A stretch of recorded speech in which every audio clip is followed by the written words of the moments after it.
Number 1. The Oracle of Delphi and the Whispering Gods.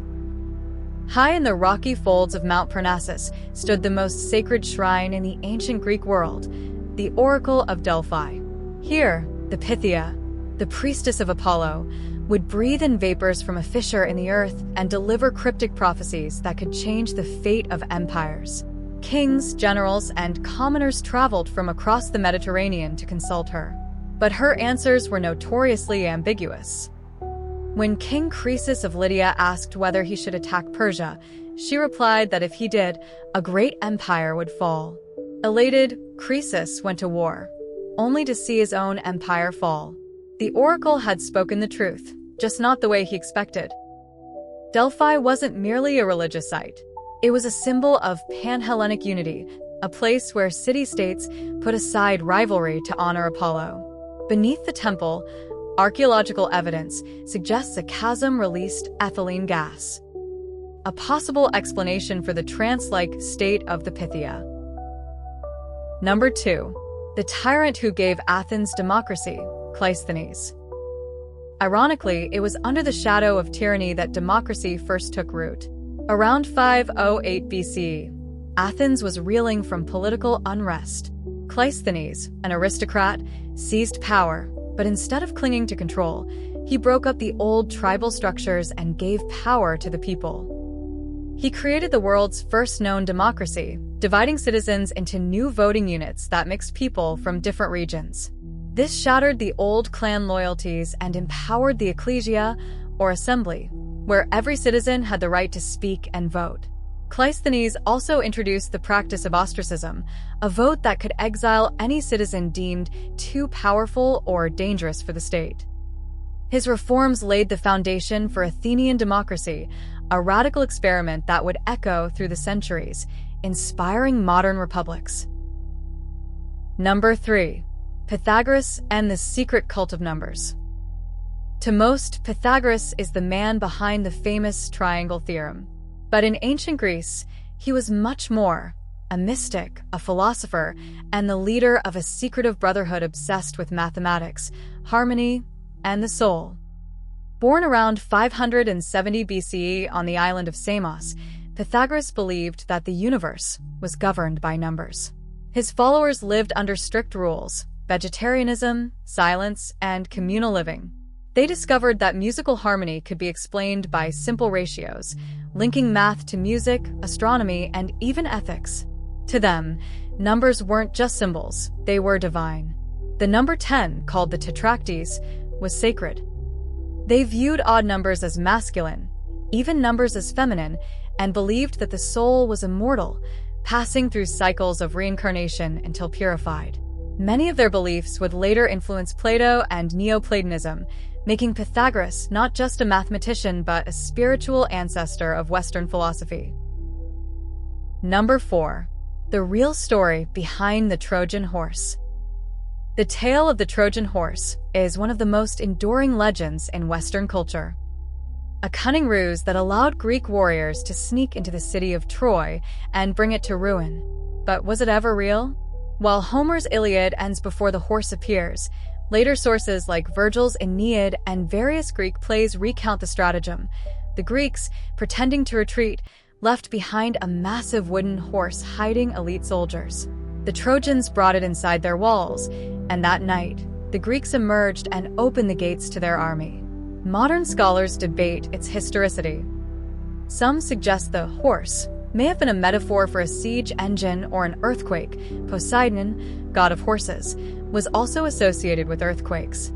Archaeological digs at the site of Hisarlik, believed to be ancient Troy, show evidence of destruction around 1200 BCE, possibly supporting a real conflict. Whether fact or myth, the story has become a timeless parable of cunning and trust betrayed. Number 5. The Olympic Games were a religious rite. The ancient Olympic Games weren't just sports, they were sacred ceremonies held in honor of Zeus, the king of the gods.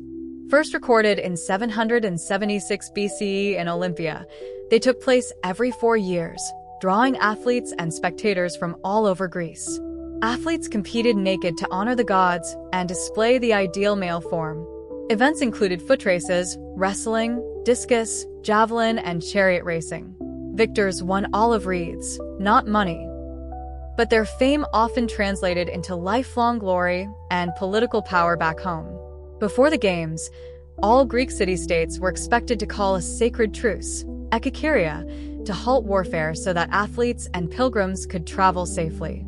Even Sparta honored the truce, a rare moment of pan-Hellenic peace. Women were not allowed to compete, and married women were barred from watching. However, a parallel festival, the Heraean Games, allowed women to race in honor of Hera. Number 6. Socrates, the philosopher who never wrote a word. Socrates is one of the most famous figures in Western philosophy, and yet he wrote nothing. His ideas survive through the writings of his students, chiefly Plato. What we know paints a picture of a man who wandered Athens questioning everything. He asked uncomfortable questions. What is justice? What is virtue? Can we ever truly know anything? His method of dialectical questioning, now known as the Socratic method, sought truth through critical dialogue. Socrates made powerful enemies by exposing ignorance among Athens' elite. In 399 BCE, he was charged with corrupting the youth and impiety. Rather than flee, he chose death, calmly drinking hemlock in front of his friends. His martyrdom had a profound effect on Greek thought. Plato would go on to build entire philosophical systems inspired by his teacher's death, cementing Socrates as a symbol of intellectual integrity. Number 7. The Athenian navy and the silver that saved Greece. In the early 5th century BCE, Athens discovered a vast vein of silver in the mines at Laurion. Rather than divide the windfall among citizens, a statesman named Themistocles convinced Athens to build a navy. It was a bold move and a crucial one. When the Persian Empire invaded Greece in 480 BC, led by Xerxes I, it brought a vast army and fleet. Athens, vastly outnumbered, evacuated its citizens and lured the Persian navy into the narrow straits of Salamis. There, the Athenian triremes, sleek, fast warships, crushed the Persians in a decisive naval battle. The victory saved Greek independence and shaped the future of Western civilization. Without that fleet, democracy and philosophy may never have flourished. Number 8. The theater was a sacred space. In Athens, theater wasn't mere entertainment. It was a spiritual and civic duty. Plays were performed during festivals honoring Dionysus, the god of wine, ecstasy, and transformation. Every year, playwrights competed in dramatic contests, presenting trilogies of tragedies followed by a satyr play. The most famous included Aeschylus, Sophocles, and Euripides. Their stories tackled fate, justice, gods, and the frailties of humanity. The audience sat in massive open-air theaters like the Theater of Dionysus. Attendance was subsidized so that even the poor could watch. The entire polis participated, blurring the line between audience and state. Actors wore masks and elaborate costumes. A chorus sang and narrated. The stagecraft was so advanced that they had machinery like the mechany, a crane used to lower gods onto the stage, origin of the term deus ex machina. Number 9. Alexander the Great and the Library of Dreams. After conquering most of the known world, Alexander the Great dreamt of something more than empire. He wanted to unify knowledge itself.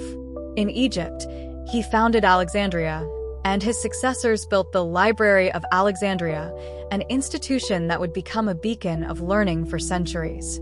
The library's ambition was to collect every book in existence. Agents were dispatched across Asia, Africa, and the Mediterranean to acquire scrolls. Ships docking in Alexandria were searched. Any texts were copied, sometimes without permission, and stored in the library. Though it was Alexander's successors who completed it, the dream was his. He had been tutored by Aristotle and believed deeply in the power of knowledge. Under the Ptolemies, the library would host great minds like Euclid, Archimedes, and Eratosthenes. Its destruction, likely by a combination of fire, war, and neglect, is one of history's greatest cultural tragedies. Number 10. Eratosthenes measured the earth with a stick and a shadow. Long before Columbus, Greeks had not only figured out that the earth was round, they'd measured it with stunning accuracy. Around 240 BCE, Eratosthenes, the chief librarian of Alexandria, learned that in Syene, modern Aswan, the sun cast no shadow at noon on the summer solstice. In Alexandria, 800 kilometers north, the sun still cast a shadow. Using geometry and the angle of the shadow, Eratosthenes calculated the Earth's circumference to within 1% of the modern value, with no telescopes, satellites, or computers. His experiment was elegant and brilliant. It showed the power of observation and reasoning, hallmarks of Greek science. Though much of this knowledge would be lost during the Middle Ages, it helped spark the scientific revolutions to come. Number 11. The mysterious riddle of the Antikythera mechanism. In 1901, sponge divers off the coast of the Greek island of Antikythera discovered a shipwreck dating to the 1st century BCE. Among the treasures recovered was a lump of corroded bronze that would change our understanding of ancient technology forever. Once cleaned and studied, this object turned out to be an ancient analog computer, now known as the Antikythera mechanism. Composed of over 30 interlocking bronze gears, it could predict solar and lunar eclipses, track the movements of planets, and calculate the dates of the Olympic Games. The level of mechanical sophistication was astonishing. Nothing this complex would appear again for over 1,000 years. Scholars now believe it was based on mathematical principles from the schools of Archimedes or Hipparchus. Some dials even accounted for the variable speed of the moon's orbit, a subtle astronomical detail. This singular artifact shattered the myth of primitive ancient science and hinted at a deeper, largely lost tradition of Greek engineering brilliance. Number 12. The Spartanagoge, training citizens through pain and silence. In Sparta, becoming a citizen wasn't a birthright, it was a crucible. At the age of 7, boys were taken from their families and enrolled in the agoge, a state-sponsored system designed to produce perfect soldiers. They were trained in endurance, stealth, hand-to-hand combat, and survival. They were deliberately underfed and encouraged to steal food, but punished if caught, not for stealing but for failing. They slept outdoors, went barefoot year-round, and bathed rarely. This brutal regime forged elite warriors, but it also fostered discipline and unity. The boys learned to speak laconically, short, pointed statements, giving rise to the word laconic. The most famous example is when the Persians threatened, "Our arrows will blot out the sun," and a Spartan replied, "Then we will fight in the shade." Women in Sparta, meanwhile, were unusually empowered. They received education, owned property, and were expected to be strong so they could bear strong children. This gender dynamic was unique in the Greek world. Number 13. Plato's Atlantis, allegory or ancient memory. In his dialogues Timaeus and Critias, the philosopher Plato describes a powerful, utopian island civilization called Atlantis, a land of advanced technology, divine ancestry, and overwhelming might. According to the story, Atlantis grew arrogant and was destroyed by the gods in a single day and night. Was Atlantis real? Scholars have debated it for centuries. Some think Plato invented the tale as a cautionary allegory about hubris and the ideal state. His philosophical republic contrasted against a decadent Atlantis. Others have speculated about real-world analogs. The Minoan civilization, destroyed by the volcanic eruption of Thera, modern Santorini, is a leading candidate. Whether metaphor or memory, the tale of Atlantis captivated imaginations across millennia, becoming the foundation for countless myths, pseudoscientific theories, and works of fiction. Number 14. The Stoics and the Art of Inner Freedom. In the bustling markets of Athens, around 300 BCE, a Phoenician merchant named Zeno of Citium began teaching a philosophy that would spread across the Roman Empire and into modern psychology, Stoicism. Stoicism taught that happiness lies not in external goods, but in mastering one's desires and emotions. The Stoic sage seeks apatheia, not apathy, but freedom from destructive passions. Even amid suffering, the wise remain serene. Zeno and his successors, Cleanthes, Chrysippus, and later Epictetus and Marcus Aurelius, preached that one must live in accordance with nature and reason. Control what you can, accept what you cannot. Though it started in Athens, Stoicism became the unofficial creed of Roman emperors and modern leaders alike. Its core tenets now form the backbone of cognitive behavioral therapy, showing how Greek ideas continue to guide us today. Number 15. Herodotus, the father of history and tall tales. Around 440 BCE, a man named Herodotus of Halicarnassus set out to document the causes of the Greco-Persian Wars. But what he created was far more, a sprawling, inquisitive, sometimes unbelievable history of the known world. Herodotus traveled extensively: Egypt, Persia, Lydia, Babylon, and collected stories from locals. He described flying snakes, gold-digging ants in India, and the giant tomb of Nitocris. While some details were fantastical, his work was the first to attempt systematic inquiry into human events. He didn't just tell what happened, he asked why. He tried to weigh conflicting accounts. He openly pondered cause and effect. His willingness to preserve multiple viewpoints, even when contradictory, was revolutionary. Because of this, Cicero called him the father of history. And while Thucydides would later criticize him for being too poetic, Herodotus remains a vital source for the ancient world. Number 16. Diogenes the Cynic, the philosopher in a barrel. If Socrates was the gadfly of Athens, Diogenes of Sinope was its rabid dog. Living in a ceramic jar, not quite a barrel, in the Athenian agora, Diogenes rejected wealth, fame, and conventional morality. He carried a lantern during the day, claiming to search for an honest man. He urinated in public, mocked Plato, and once, when Alexander the Great visited and offered to grant him a wish, Diogenes replied, "Yes, stand out of my sunlight." Diogenes was the founder of Cynicism, a philosophy that scorned materialism and social conventions in favor of radical self-sufficiency. He believed virtue was achieved through living in accordance with nature, not by obeying the artificial rules of society. His outrageous behavior wasn't madness. It was a form of performance philosophy. By exposing hypocrisy and vanity, Diogenes forced people to confront their own assumptions.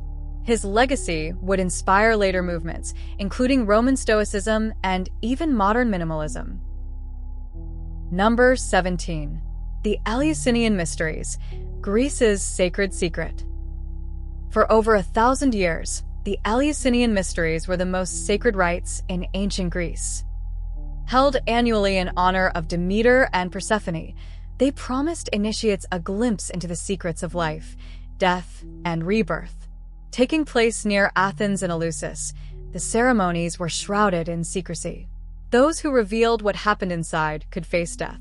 Even today, scholars only guess at the specifics, likely involving ritual purification, sacred drama, the drinking of a special potion, Kykeon, and the revelation of divine truths. What we do know is that these mysteries offered hope in a world where most religions did not promise an afterlife. Initiates emerged transformed, with a new understanding of the soul's journey. Among those who were initiated, Plato, Cicero, Marcus Aurelius, and even emperors. Whatever was revealed, it left a profound impression on those who experienced it. Number 18. Hippocrates and the birth of Western medicine. In the 5th century BCE, a physician named Hippocrates of Kos revolutionized medicine. Before him, illness was seen as punishment from the gods. Hippocrates taught that disease had natural causes: diet, environment, and lifestyle. He rejected superstition and emphasized observation, patient records, and prognosis. His school compiled the Hippocratic Corpus, over 70 medical texts that formed the foundation of Western medicine. His famous oath, though altered through the centuries, still inspires modern physicians with the principle: do no harm. Hippocratic medicine emphasized balance, especially the four humors: blood, phlegm, yellow bile, and black bile. While this theory is outdated, the idea of systemic causes and ethical responsibility remains vital. In a world where people turn to magic or priests for healing, Hippocrates pioneered a scientific approach, one that treated the patient, not just the symptoms. Number 19. The Parthenon, a temple of mathematics and illusion. Atop the Acropolis of Athens stands the Parthenon, a masterpiece of classical architecture and devotion to the goddess Athena. But behind its beauty lies mathematical genius and optical trickery. Built between 447 and 432 BCE under the direction of Pericles, its architects Echinus and Callicrates, and the sculptor Phidias, the temple exhibits almost no straight lines. The columns bulge slightly in the middle, entasis. The floor curves upward, and the corner columns are slightly thicker. Why? These subtle distortions correct visual illusions. Without them, the temple would appear warped to the human eye. With them, it looks perfectly straight and balanced, embodying the Greek ideals of harmony and proportion.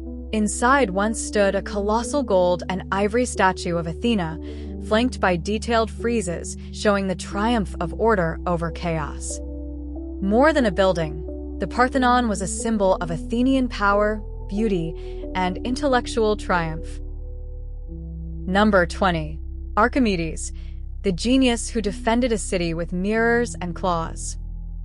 Archimedes of Syracuse, c. 287 BC, c. 212 BC, was not only a mathematician and inventor, he was a one-man army of intellect.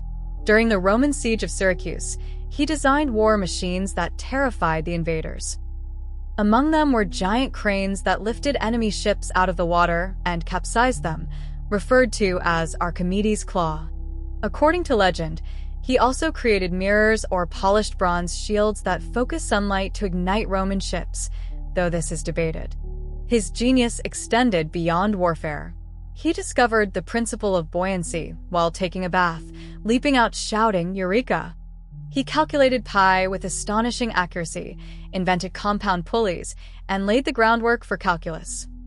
Despite his value, he was killed during the Roman sack of the city, allegedly while working on a diagram in the sand, telling a soldier, "Do not disturb my circles."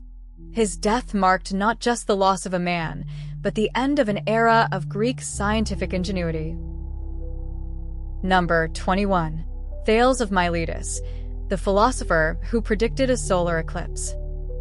Before Socrates, before Plato, before Aristotle, there was Thales of Miletus, c. 624, c. 546 BC, often hailed as the first philosopher in Western history. He sought to explain the world not through myth, but through reason. Thales proposed that everything derived from water, not in a literal sense, but as a principle of unity in nature. More astonishingly, he is credited with predicting a solar eclipse in 585 BC, an event that so shocked warring armies that they laid down their arms.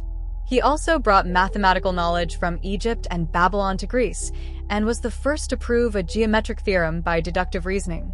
His approach marked the transition from supernatural explanations to scientific inquiry, earning him a place among the legendary 7 sages of Greece. Number 22. The Athenian ostraca, when democracy meant exile. In the birthplace of democracy, public power was wielded not just to elect leaders, but to protect the city from them. Every year, Athenian citizens could vote to ostracize a fellow citizen, temporarily exiling them from the city for 10 years. The process was anonymous and inscribed on shards of broken pottery called ostraca. It wasn't used lightly. Ostracism was a political pressure valve designed to prevent tyrants from rising again. Even popular leaders like Themistocles, the hero of the Battle of Salamis, were ostracized when they were perceived as too powerful. It was democracy at its most radical, vigilant, participatory, and wary of charisma. And though harsh, ostracism was bloodless. The exiled retained their property and returned after a decade, often welcomed back into civic life. Number 23. Sappho of Lesbos, the voice of ancient passion. Among the greatest lyric poets of ancient Greece stood Sappho, a woman from the island of Lesbos whose verses sang of love, longing, and heartbreak. Writing in the early 6th century BCE, Sappho composed intimate poetry in the first person, a striking contrast to the epic grandeur of Homer. Most of her work is lost, surviving only in fragments, but what remains is celebrated for its raw emotional power and elegance. One of her most famous lines: "He seems to me equal to the gods, that man who sits facing you." Sappho's poetry, addressed to both men and women, earned her a reputation as a pioneer of personal expression. Her name and island became forever linked to female homoeroticism, hence the words sapphic and lesbian. Despite efforts by later moralists to suppress her legacy, Sappho's influence persisted across centuries, inspiring romantic poets, modern feminists, and lovers of language alike. Number 24. Pheidippides and the Legend of the Marathon. In 490 BC, the Athenians faced annihilation at the hands of the Persian army at Marathon. Against all odds, they won, and to deliver the news, they dispatched a herald named Pheidippides to run to Athens, 26 miles away. According to legend, he arrived, gasped out the word, "Nu epsilon nu iota kappa kappa alpha mu epsilon nu. We have won," and collapsed dead from exhaustion. Though likely apocryphal, the story became the inspiration for the modern marathon race, introduced in the first modern Olympics in 1896. But the real feat? Before the battle, Pheidippides had already run over 240 kilometers in 2 days to Sparta to request help. The tale exemplifies Greek heroism, not in swords or ships, but in endurance, duty, and the willingness to give everything for the polis.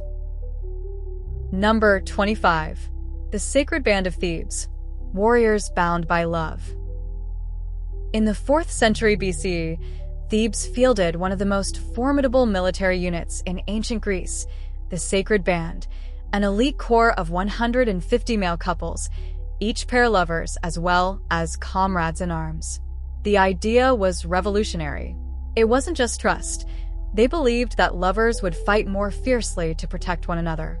Trained and disciplined, the Sacred Band played a key role in Thebes' victory over Sparta at Leuctra in 371 BC, shattering Spartan invincibility. Their valor was legendary. But their story ends tragically at the Battle of Chaeronea, 338 BC, where they were annihilated by the forces of Philip II of Macedon and his son, Alexander the Great. When Philip found their bodies, he is said to have wept, marveling at their courage.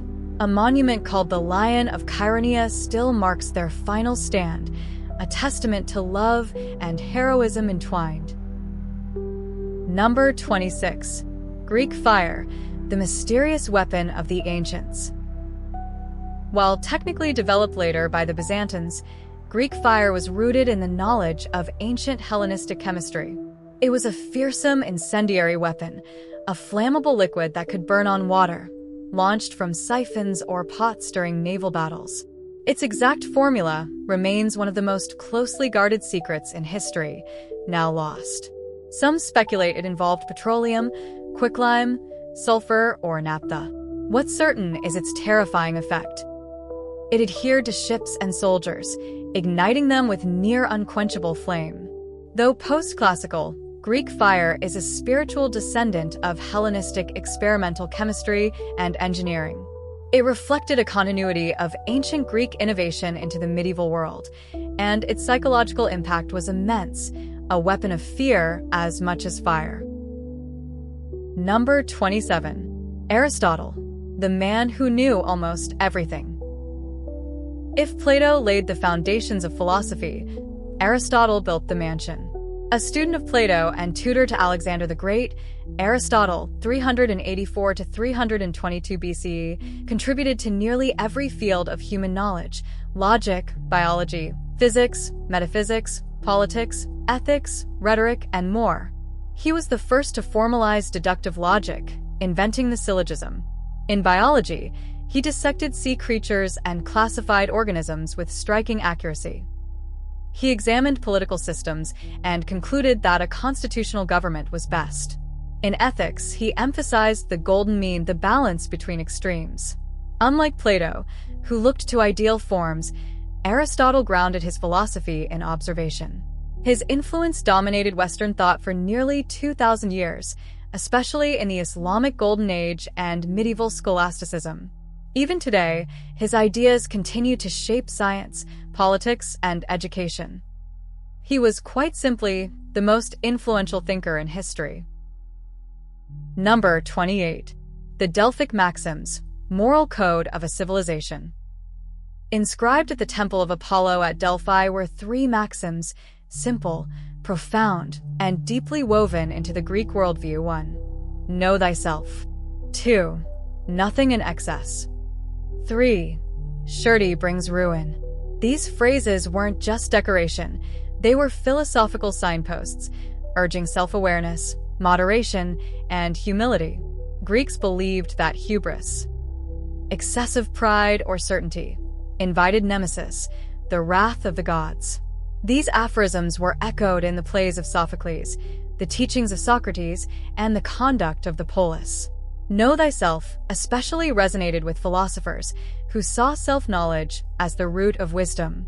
Today, these maxims still ring true, capturing the timeless spirit of classical ethics in just a few words. Number 29. Athenian triremes, the warships that built an empire. The trireme was the backbone of Athenian naval power, an agile warship powered by 170 rowers arranged in 3 tiers. Light, fast, and deadly, these ships could reach high speeds and perform ramming maneuvers that shattered enemy vessels. Built for speed over comfort, triremes had no decks for sleeping. The crews camped on shore each night. But in battle, they were devastating. At Salamis, Athenian triremes turned the tide of war against the Persian fleet, using the narrow straits to neutralize the Persians' numerical advantage. Naval power allowed Athens to dominate the Delian League, transforming it into an empire. Tribute from allies funded grand projects like the Parthenon and promoted Athenian culture far and wide. These warships weren't just tools of defense, they were instruments of Athenian identity, projecting democracy, power, and prestige across the Aegean. Number 30. The Cursed Tablets of the Underworld. In tombs, wells, and sanctuaries across ancient Greece, archaeologists have discovered hundreds of thin lead sheets, depictions, or cursed tablets. These inscriptions called upon underworld gods to harm or bind enemies in matters of love, business, or justice. The language is often urgent, angry, or poetic. Some asked Hades to cripple a rival's tongue during a court trial. Others begged Persephone to make a lover suffer until they returned. Many were folded, pierced with nails, or buried in graves to reach the spirits of the dead, intermediaries between the living and the divine. While these curses seem dark, they reveal the depth of ancient Greek belief in the supernatural and a society where divine justice was sometimes personal. They were the hidden voice of ordinary people navigating a complex and competitive world. Number 31. The Dialkos.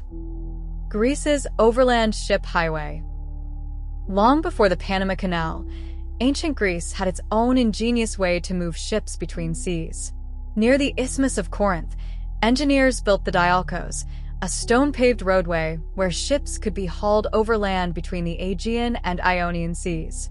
Built in the 6th century BCE, the Dialkos functioned as a portage system. Wooden rollers and carts moved triremes and cargo vessels along grooved limestone tracks over 6 kilometers. This not only saved time, but avoided the treacherous waters around southern Greece. It wasn't a canal, it was a marvel of ancient logistics.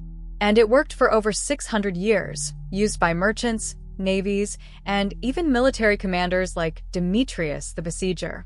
The Dialkos reveals how the Greeks applied practical engineering to geography, shrinking the world with stone, sweat, and vision.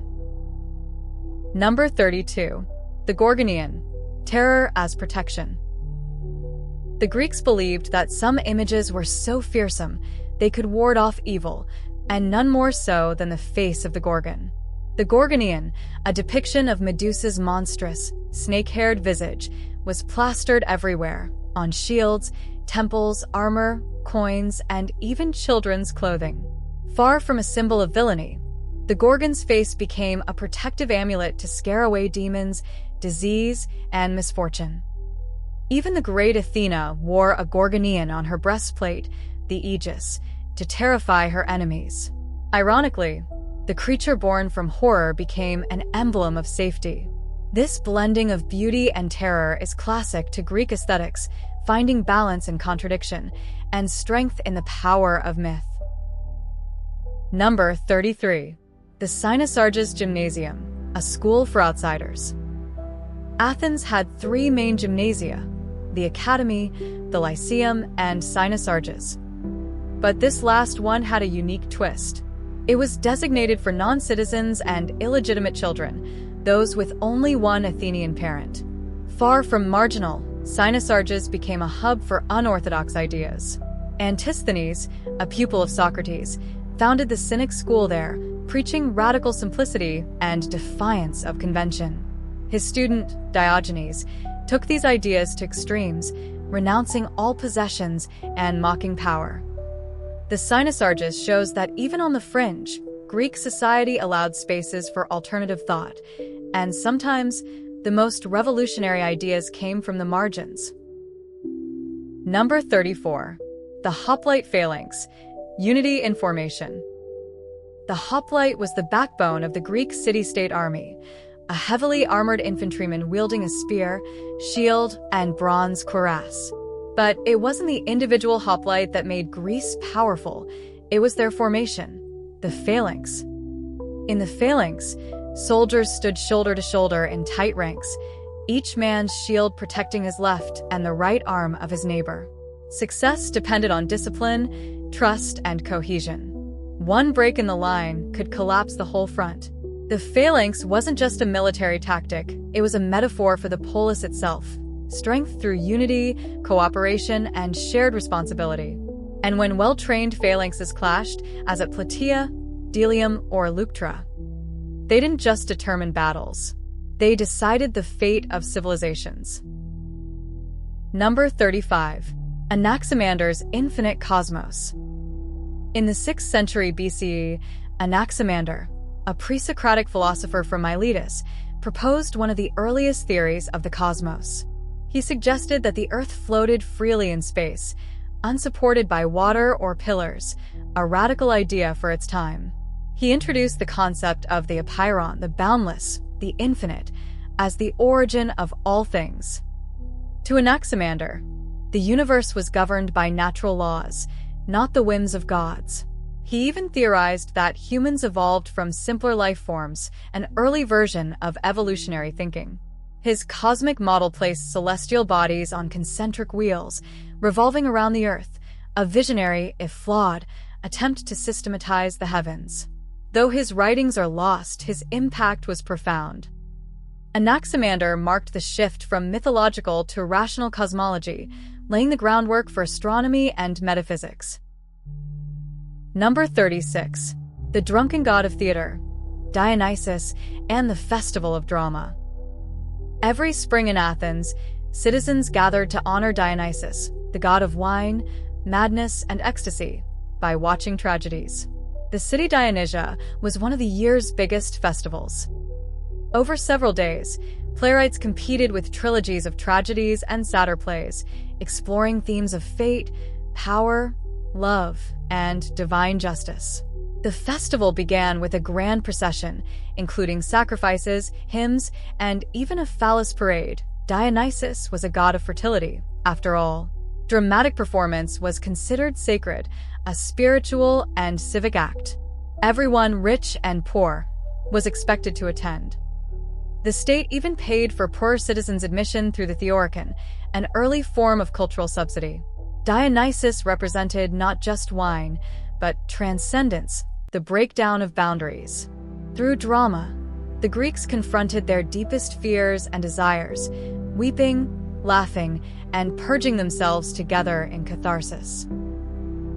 Number 37. The mysterious death of Alexander the Great. In 323 BCE, Alexander the Great, conqueror of the Persian Empire and visionary of a global empire, died in Babylon at the age of 32. The cause? Still debated over 2,000 years later. Some say malaria or typhoid. Others suspect poison, autoimmune disorders, or even West Nile virus. Ancient sources describe a slow, agonizing decline, fever, delirium, and eventual paralysis. His body reportedly showed no decay for days, sparking rumors of divinity. His death set off a scramble among his generals. The Diadochi, leading to decades of warfare and the division of his empire into Hellenistic kingdoms. Alexander's demise wasn't just a personal tragedy, it was a turning point in history. Without a clear successor, his dream of a unified, multicultural empire dissolved, but his influence spread across 3 continents. He died, but his world lived on. Number 38. The Curse of the Alcmeonidae. The Alcmeonids were a powerful Athenian family, but they carried a hereditary curse, a religious pollution known as miasma, said to have originated when their ancestor killed followers of Cylon, a failed tyrant, on sacred ground. This miasma haunted them for generations.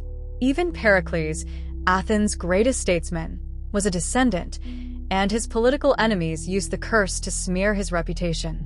In Greek culture, religious pollution was no metaphor. It could bring plague, defeat, or divine wrath. Purification rituals were needed to cleanse it, but some stains were considered permanent. The story of the Alcmeonids shows how deeply myth, religion, and politics were intertwined, and how the sins of the ancestors could shape the fate of a state. Number 39. The towering statues of the gods. In ancient Greece, gods weren't just honored with altars. They were immortalized in colossal statues, many of which were considered wonders of the ancient world. The most famous was the statue of Zeus at Olympia, crafted by Phidias, standing 40 feet tall inside the Temple of Zeus. Made of gold and ivory, Zeus sat on a throne adorned with mythical scenes and gemstones. It was so awe-inspiring that visitors said it made them forget their worldly worries. Another marvel was the Colossus of Rhodes, a bronze statue of the sun god Helios, over 100 feet high, built to celebrate Rhodes' victory over a siege. Though it only stood for 54 years before an earthquake toppled it, it became legendary. These statues weren't just art. They were acts of divine devotion and political ambition, making gods physically present in the civic heart. Number 40. The death of Socrates and the power of principle. In 399 BCE, Athens tried and executed Socrates, accusing him of impiety and corrupting the youth. His real crime? Challenging authority and asking too many questions. Offered a chance to escape, Socrates refused. He believed in obeying the laws of the polis, even when they condemned him unjustly. In his final moments, recorded in Plato's Phaedo, he calmly drank the hemlock, discussed the immortality of the soul, and died surrounded by students. His death shocked Athens, which later regretted the act. Statues were raised in his honor, and his ideas spread further in martyrdom than they ever could in life. Socrates' end wasn't just the death of a man. It was a testament to integrity, the refusal to yield to fear, and the enduring power of philosophy to confront the state and one's own fate. Number 41. The Lost City of Helike, Atlantis in real life? In 373 BCE, the Greek city of Helike, a prosperous coastal polis in Achaea, was struck by a catastrophic earthquake and tsunami. According to eyewitnesses, the ground split open, swallowed buildings, and the sea rushed in, drowning the entire city overnight. The next day, only a lagoon remained where Helike had stood. Even its bronze statue of Poseidon was lost beneath the waves. This real-life destruction eerily parallels the myth of Atlantis described by Plato just a few years later. Some scholars believe Helike's sudden disappearance may have inspired the tale, or at least served as a cautionary reminder of nature's wrath. The city lay buried for over 2 millennia until the 1990s, when archaeologists finally located its ruins beneath sediment. Today, Helike stands as a Greek Pompeii, a ghost city swallowed by the earth, preserved in myth and mud alike. Number 42. Hypatia of Alexandria, the last light of Greek science. Though technically Hellenistic and living in Roman Egypt, Hypatia, c. 360 to 415 CE, was the last great figure of the ancient Greek intellectual tradition. A mathematician, astronomer, and philosopher, she taught Neoplatonism at the Library of Alexandria. She refined the astrolabe, edited the works of Ptolemy and Diophantus, and was beloved by her students. But in an era of religious strife, her high status and pagan affiliations made her a target. In 415 CE, she was brutally murdered by a Christian mob, dragged from her chariot, flayed with pottery shards, and burned. Her death marked not just a personal tragedy, but the symbolic end of classical Greek science and philosophy in the Mediterranean world. To many modern scholars, Hypatia represents a bridge between antiquity and the dark centuries that followed. A candle snuffed out at the edge of the classical world. Number 43. The death of Leonidas and the last stand at Thermopylae. In 480 BCE, as the Persian army under Xerxes I swept into Greece, King Leonidas of Sparta and a small force of about 7,000 Greeks held the narrow pass at Thermopylae, the Hot Gates. For 3 days, they resisted a vastly superior Persian army, using the narrow terrain to neutralize numbers. When betrayed by a local who revealed a secret path, Leonidas ordered most of the troops to withdraw, remaining behind with 300 Spartans, 700 Thespians, and 400 Thebans. They fought to the death. Leonidas' body was retrieved and mutilated by the Persians in rage. Yet the sacrifice electrified Greece. It became a rallying cry that led to the eventual Greek victory. The epitaph for the fallen, written by Simonides, is one of the most powerful in history. Go tell the Spartans, stranger passing by, that here, obedient to their laws, we lie. Number 44. The mystery of Pythia's prophecies, fumes from the earth. The famed oracle of Delphi, as mentioned earlier, spoke for Apollo. But how did she enter her trance? Modern geological surveys of the temple site have revealed that the sanctuary sits over a geological fault, and that ethylene gas, a sweet-smelling hydrocarbon, likely seeped up from underground fissures. Ethylene, in small doses, causes euphoria and hallucinations. This discovery adds a scientific explanation to the Pythia's legendary visions. Ancient observers noted that she would inhale vapors, fall into a trance, and speak in ecstatic riddles. Priests would interpret and record her words. Rather than diminishing the mystery, this fusion of natural and supernatural shows how Greek spirituality often merged with empirical observation, a culture where science and myth were not always at odds. Number 45. The Tyrant Slayer Statues, Democracy in Marble. In 514 BCE, 2 lovers, Harmodius and Aristogiton, assassinated the tyrant Hipparchus, brother of the Athenian ruler Hippias. Though their attempt was only partially successful, the act became mythologized as the birth of Athenian liberty. After democracy was restored, the Athenians erected statues of the pair, the first public monuments to real people in Greek history. Known as the Tyrannicides, they were venerated as heroes of the people. When the Persians invaded and stole the statues, the Athenians immediately commissioned new ones, showing their symbolic power. These sculptures weren't just art, they were political declarations in bronze. The people rule here. The idea that regular citizens could bring down tyranny and be immortalized for it was profoundly radical and would echo into the civic cultures of Rome and modern democracies. Number 46. The Pythagorean ban on beans.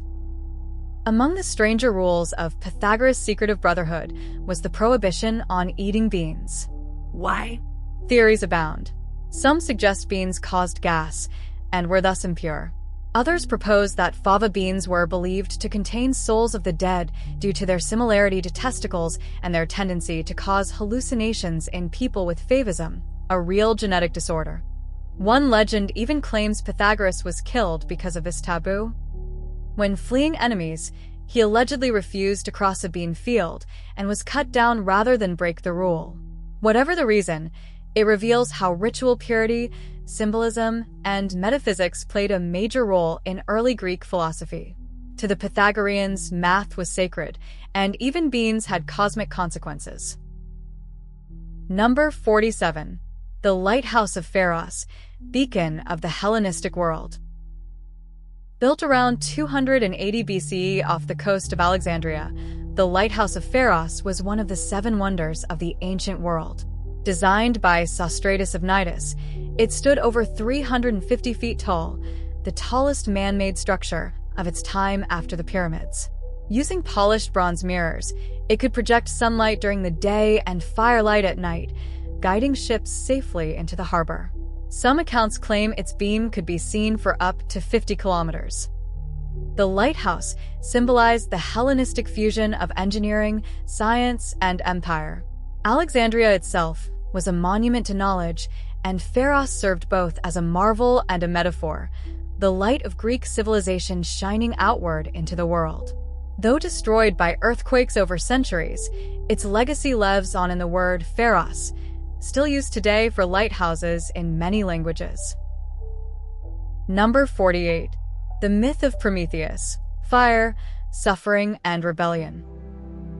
According to Greek myth, Prometheus, a titan, stole fire from the gods and gave it to humanity, defying Zeus to elevate mankind. For this act of rebellion, Zeus chained him to a rock, where an eagle tore out his liver each day, only for it to regrow and repeat the torment. Prometheus became a symbol of resistance, of intellect and sacrifice in defiance of tyranny. In later interpretations, he stood for science, enlightenment, and revolution. Aeschylus' play Prometheus Bound gives him a tragic grandeur, portraying him as a noble figure punished for loving mankind.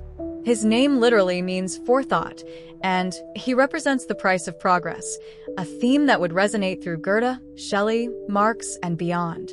In Greek culture, where hubris was often punished, Prometheus was unique, a hero to mortals, a villain to gods, and a warning about the cost of knowledge. Number 49. The Rosy-Fingered Dawn and Homer's Formulaic Genius. In the Iliad and the Odyssey, Homer frequently uses epithets like rosy-fingered dawn, wine-dark sea, or swift-footed Achilles. These weren't just poetic flourishes, they were part of an oral tradition. Greek bards composed and performed epic poetry without writing, relying on formulaic phrases to fill out dactylic hexameter. These stock phrases gave structure, rhythm, and memory cues. It also meant the poems could be adapted on the fly, shifting to suit the audience. Homeric poetry was not static, it was living, dynamic, and performed anew each time. What we now read as literature was once a symphony of memory, echoing through generations before ever being written down. Number 50. Plato's Cave, Shadows and the Search for Truth. In the Republic, Plato presents one of the most enduring metaphors in Western thought, the allegory of the cave. Imagine prisoners chained inside a cave, seeing only shadows projected on a wall. They believe these shadows are reality. One prisoner escapes, climbs into the sunlight, and realizes the shadows were mere illusions. When he returns to free the others, they mock or kill him. Plato uses this parable to illustrate the philosopher's role, to seek truth beyond appearances and guide others to enlightenment. The cave is the world of senses, the sunlight, the realm of forms and true knowledge. It's a powerful metaphor for education, perception, and the resistance to truth, and remains a foundational idea in philosophy, psychology, and literature. Number 51. Diogenes the Cynic, the philosopher who lived in a barrel. In a world of polished rhetoric and polite society, Diogenes of Sinope, c. 412 to 323 BC, was the ultimate contrarian. As the founder of cynicism, he rejected materialism, social conventions, and even basic comforts, choosing instead to live in a large ceramic jar in the Athenian marketplace. Diogenes believed that virtue was the only true good, and that it could be achieved through complete self-sufficiency and disdain for luxury. He reportedly ate raw onions, slept in the streets, and urinated or defecated in public to prove his freedom from shame. One of his most famous acts was wandering Athens in daylight with a lantern, claiming to be looking for an honest man. Another was when Alexander the Great visited him and offered to grant any wish. Diogenes replied simply, "Yes, stand out of my sunlight." This audacious simplicity made him both reviled and revered. His life was a living argument, a performance of radical philosophy, and an enduring critique of hypocrisy. Number 52. The Antikythera mechanism. The ancient Greek computer. In 1901, sponge divers off the island of Antikythera discovered a shipwreck dating back to around 100 BC. Among the treasure was a corroded mass of bronze gears, later identified as the Antikythera mechanism, the world's first known analog computer. Using over 30 interlocking gears, it could predict solar and lunar eclipses, chart the movements of celestial bodies, and track the ancient Olympiad calendar. Recent studies even suggest it could model the irregular orbit of the moon. Built over 2,000 years ago, its complexity wasn't matched until medieval astronomical clocks in the 14th century. Hidden within its gears is proof that the Greeks had a grasp of planetary cycles and mechanical engineering far ahead of their time. The mechanism shows that ancient Greece wasn't just philosophically advanced, it was also a place of astonishing technological ingenuity. Number 53. The Battle of Salamis, how the Greeks outsmarted the Persian fleet. In 480 BCE, as Xerxes' Persian army swept across Greece, the battered Greek alliance made a stand, not on land, but at sea. At the narrow straits of Salamis, a small Greek fleet under Themistocles lured the massive Persian navy into a trap. Feigning retreat, the Greeks drew the Persians into cramped waters where their numerical advantage became a liability. Agile Greek triremes rammed and sank the bulkier Persian ships. As Xerxes watched from a golden throne atop a cliff, his navy was shattered before his eyes. The battle turned the tide of the war and preserved Greek independence. Themistocles, though later ostracized, was hailed as a genius. His strategy showed that cleverness could triumph over brute force and secured Athens' future as a naval power. Number 54. The Sacred Band of Thebes, warriors bound by love. The Sacred Band of Thebes was an elite fighting force formed in the 4th century BCE, consisting of 150 pairs of male lovers, 300 men in total. Their commander, Gorgidas, believed that soldiers would fight more bravely when protecting their beloved. They were incredibly effective, defeating Spartan forces in multiple battles, including the pivotal victory at Leuctra in 371 BCE, which shattered Sparta's dominance.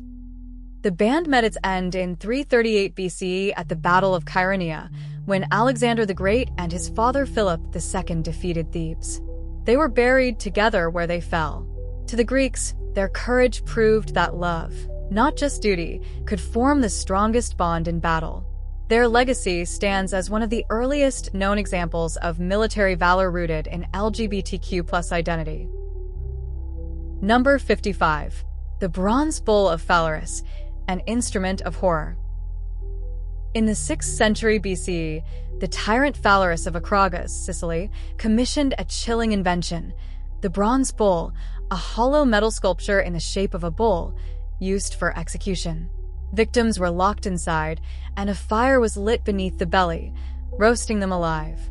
Ingeniously and horrifyingly, a system of tubes in the bull's head transformed the victim's screams into something resembling the bellowing of a real bull. The inventor, Perillos, proudly demonstrated the mechanism, only to be thrown into it himself by Phalaris to test it firsthand. While some historians debate the bull's historicity, Its enduring tale illustrates the cruel ingenuity of tyrannical rule and how legends of punishment could cement fear across generations. Number 56. The Gorgon Shield, terror as a tactical weapon. The Aegis, the mythical shield of Athena and sometimes Zeus, bore the Gorgon's head, usually that of Medusa, whose gaze could turn men to stone. Greek soldiers and artists borrowed this motif for actual warfare. Real-life hoplites painted Gorgon faces on their shields, believing that the terrifying image would demoralize their enemies. Psychological warfare was no stranger to the Greeks. From painted armor and masks to frenzied battle cries, Greek warriors understood that war was fought not just with bronze and blood, but also with fear and symbolism. The Gorgons served as a kind of apotropaic talisman, a magical defense, staring back at the chaos of war with petrifying fury. Number 57. The Long Walls of Athens, a fortress that reached the sea. After the Persian Wars, Athens built a remarkable defensive structure.